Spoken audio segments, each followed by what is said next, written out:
Good morning, students. Welcome to your mathematics class. Please bring out your mathematics book, page number 131. इससे पहले वाली class में हमने किया था एक्सरसाइज 8E का question 4, 5 and 6.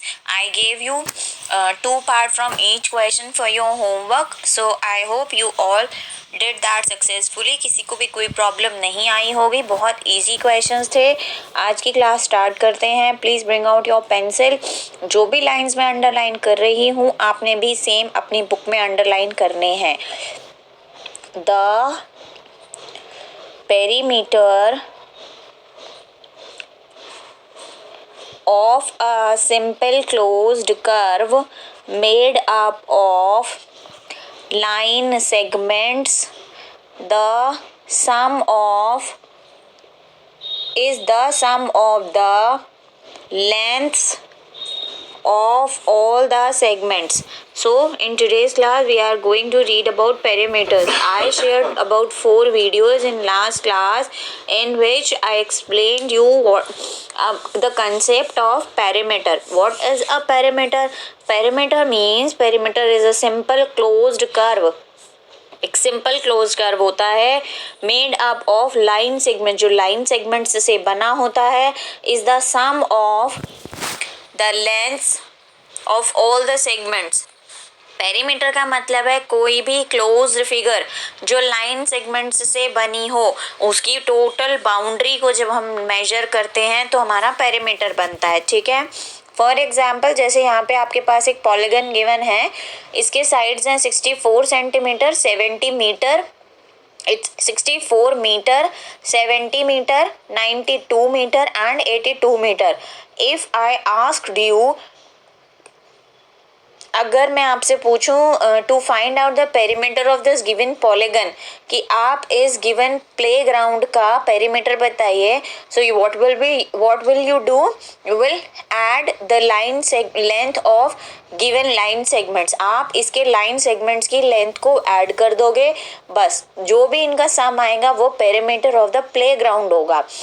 So playground is what? Actually playground is the total sum of boundary of a figure. ठीक है. किसी भी फिगर की बाउंड्रीज का जो सम है उसको सम करके जो टोटल आता है that is the perimeter. Students usually मैं आपको जो एग्जाम्पल्स हैं वो नोटबुक पे करने के लिए नहीं बोलती हूँ बट इस एक्सरसाइज के आपने एग्जाम्पल नोटबुक में करने हैं. Example 1, triangle LMN is an equilateral triangle. ये ट्राइंगल आपको गिवन है LMN. It is an equilateral triangle. I taught you what is an equilateral triangle. The triangle having 4 equal sides. एक triangle जिसकी चारों sides equal हैं हम उसे equilateral triangle बोलते हैं. With all the sides measuring 4 centimetre, जिसकी हर एक साइड की मेजरमेंट कितनी है 4 सेंटीमीटर. Find its perimeter. तो हमें इसका पेरीमीटर फाइंड करना है. तो मैंने आपको बताया पेरीमीटर क्या होता है. ये साइड प्लस इस साइड प्लस दिस साइड का लेंथ. तो इस साइड का लेंथ है 4 सेंटीमीटर, इस साइड का लेंथ है 4 centimetre and the length of third side is also 4 centimeter because it is an equilateral triangle. तो 4 plus 4 8, 8 plus 4 is 12 centimeter. Sorry, 12 meter. So 12 meter is the total perimeter of given triangle LMN. अब देखते हैं हम इसे formula से कैसे करेंगे. The perimeter of an equilateral triangle LMN. एक इक्विलेटरल ट्राइंगल है LMN. इसका पेरीमीटर हमें फाइंड करने का एक तरीका है 3 into length of one side. देखो तीनों साइड्स सेम है ना 1 2 3. तो कितनी साइड्स हैं 3. अगर मैं वन साइड की लेंथ को 3 से मल्टीप्लाई कर दूं तो भी मेरा आंसर 12 ही आएगा. सो 3 into length of one side 3 into 4 metre equal to 12 metre. ठीक है. ये जो रूल है 3 into length of one side ये तभी फॉलो होगा जब हमारे पास गिवन फिगर इक्विलेटरल ट्राइंगल हो. समझ आया. ये जो रूल है 3 into length of one side ये तभी फॉलो होगा जबकि गिवन फिगर इक्विलेटरल ट्राइंगल हो. अगर इक्विलेटरल ट्राइंगल के अलावा वो स्केलन ट्राइंगल है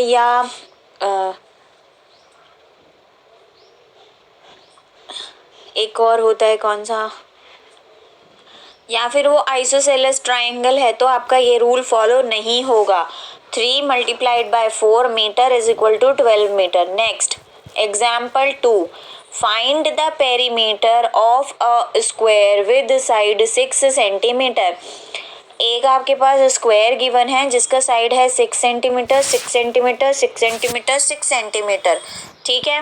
अब हमें इसका पेरीमीटर फाइंड करना है तो इजीली हम क्या करेंगे, 6 प्लस 6 प्लस 6 प्लस 6, बट उससे भी इजी एक मेथड है, the perimeter of the square is equal to 4 into side.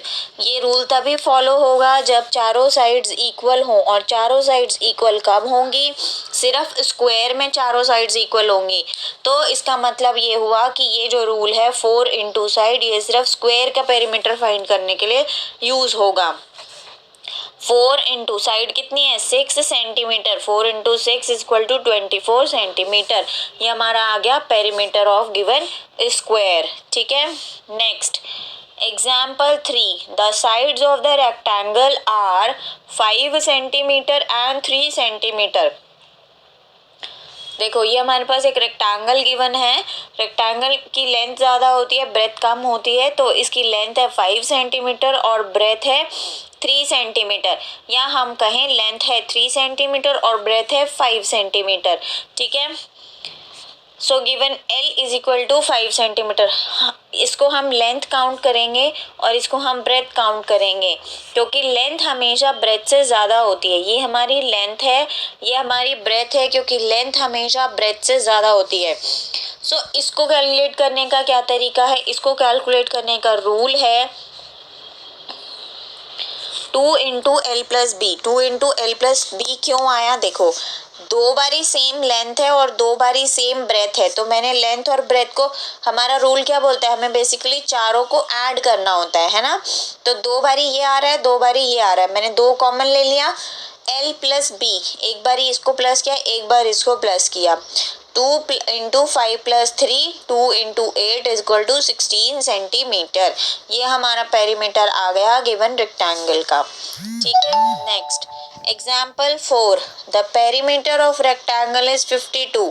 अब आपको उल्टा करना है, देखो रेक्टेंगल का पहले हमें साइड्स गिवन थे, पेरीमीटर फाइंड करना था, लेकिन अभी हमें पेरीमीटर गिवन है, हमें साइड्स फाइंड करने हैं। The length of the rectangle is 14 centimetre, what is its breadth, इसकी breadth बतानी है। तो given perimeter है हमें 52 centimetre, length of the rectangle given है 14 सेंटीमीटर, ठीक है। ब्रेथ हमें पता नहीं। पेरीमीटर का रूल क्या होता है, पेरीमीटर ऑफ रेक्टेंगल का रूल होता है 2 इंटू एल प्लस बी, ठीक है।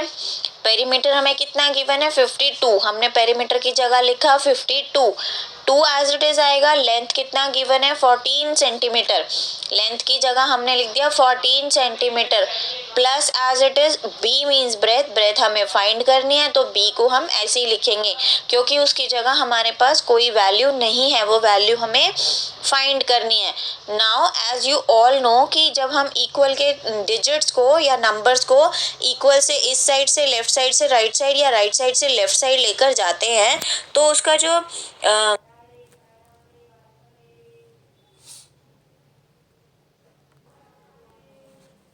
जो मैथमेटिकल कैलकुलेशन है वो चेंज हो जाता है। अब ये 2 यहाँ मल्टीप्लाई हो रहा है, हम इसको उस साइड लेके जाएंगे तो ये डिवाइड हो जाएगा। 52 को 2 से डिवाइड करना है आपने, कितना आएगा 26, ठीक है। ये आप करके देखेंगे, 52 को 2 से डिवाइड करेंगे तो आएगा 26। अब ये 14 बी के साथ प्लस हो रहा है, तो राइट हैंड साइड से लेफ्ट हैंड साइड जाएगा तो क्या होगा -14, और बी यहाँ का यहीं रहेगा। ध्यान से फिर से सुनेंगे, 52 को 2 से डिवाइड किया तो 26, ये 14 बी के साथ यहाँ पर प्लस हो रहा है, तो जब हम इसको उस साइड लेके जाएंगे तो ये माइनस होगा।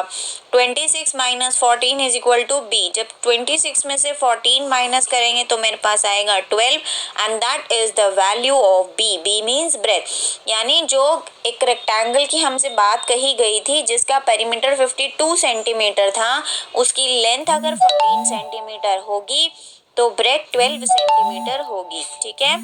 Next example number 5, what is the length of the side of a square whose perimeter is 60 centimetre. Now you are given a perimeter of a square that is 60 centimetre. Perimeter कितना है 60 centimetre. और perimeter of the square का rule क्या होता है, ऊपर देखो 4 multiplied by side. क्या होता है 4 मल्टीप्लाइड बाय साइड. तो हमने लिखा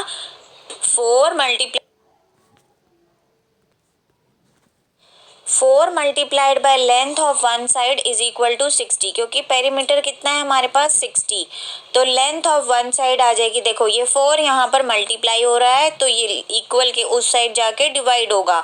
तो आपने क्या करना है 60 को 4 से डिवाइड करना है. ये आप डिवीजन खुद करके देखेंगे, डिवीजन मैंने आपको सिखाया हुआ है. 60 को 4 से डिवाइड करेंगे, आपके पास आंसर आएगा 15. आपने ये पूरे पेज के जितने भी एग्जाम्पल्स हैं 5 एग्जाम्पल्स अपनी नोटबुक पे नोट करने हैं आज का क्लास वर्क डाल के. ठीक है, this is the end of my class. Thank you, bye bye, take care.